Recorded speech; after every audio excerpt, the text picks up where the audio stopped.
Ngrije zërin ishte dokumentari që u shfaq në Kinema Republika në Shkodër me tematik dhunën seksuale. Ai u soll nga një regjizore amerikane dhe rrëfën dhunën ndaj një adoleshenteje në mënyrë njerëzore, duke u bërë një nxitje reflektimi për të gjithë. Të rinjt nuk duhet të heshtin, por të flasin me familjen dhe të denoncojnë në organet e drejtësisë të tilla raste, thekson regjizorja Steinman. Në Shtetet Bashkuara të Amerikës, unë motivova ta bëj këtë film, sepse në Shtetet Bashkuara të Amerikës ka shumë viktimat e përdhunimit,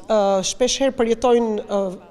turp, edhe nuk kanë guximin të flasin për këtë gjë. Kështu që unë u impresionova shumë kur pash Madison, vajzën e cila është në qendër të filmit dokumentar, e cila foli me familjen e saj, foli me komunitetin,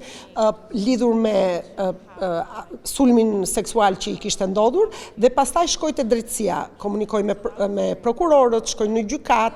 shkoi në polici në fillim për ta ndjekur këtë krim. Gjithashtu unë doja të vija në qendër të vëmendjes problemet që kemi në sistemin e drejtësisë kriminale në Shtetet e Bashkuara të Amerikës, sepse përdhunimi është i vetmi lloj krimi ku viktima konsiderohet e dyshuar. Dhe unë isha impresionuar që Madison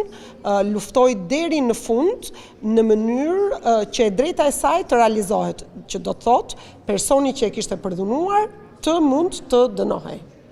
Presidentja e shoqatës Gruaja te Gruaja tregon se vendi ynë duket se ka një rritje të rasteve të denoncimit të dhunës, megjithatë dhuna seksuale mbetet ende tabu dhe të rinjt kanë frikë dhe turp për të folur. Është një film i cili trajton temën e dhunës seksuale dhe mbijetesës së viktimave të dhunës seksuale në sistemin e drejtësisë. Kalvarin që përshkon një viktim derisa arrin të gjejë të drejtën e saj. Është një temë shumë interesante, pak mund themi edhe tabu vazhdon të jetë akoma dhuna seksuale, sepse pavarësisht se dhuna si fenomen ka dalë prej dyrëve të mbyllura dhe po denoncohet edhe askujt nuk ja vret më kujt veshin që po denoncohet dhuna, dhunohet etj me radhë, por dhuna seksuale vazhdon me met akoma brenda disa dyrëve, sepse për shkak të vetë mentalitetit ton, pramësia jo nuk e pranon, viktimat turpërohen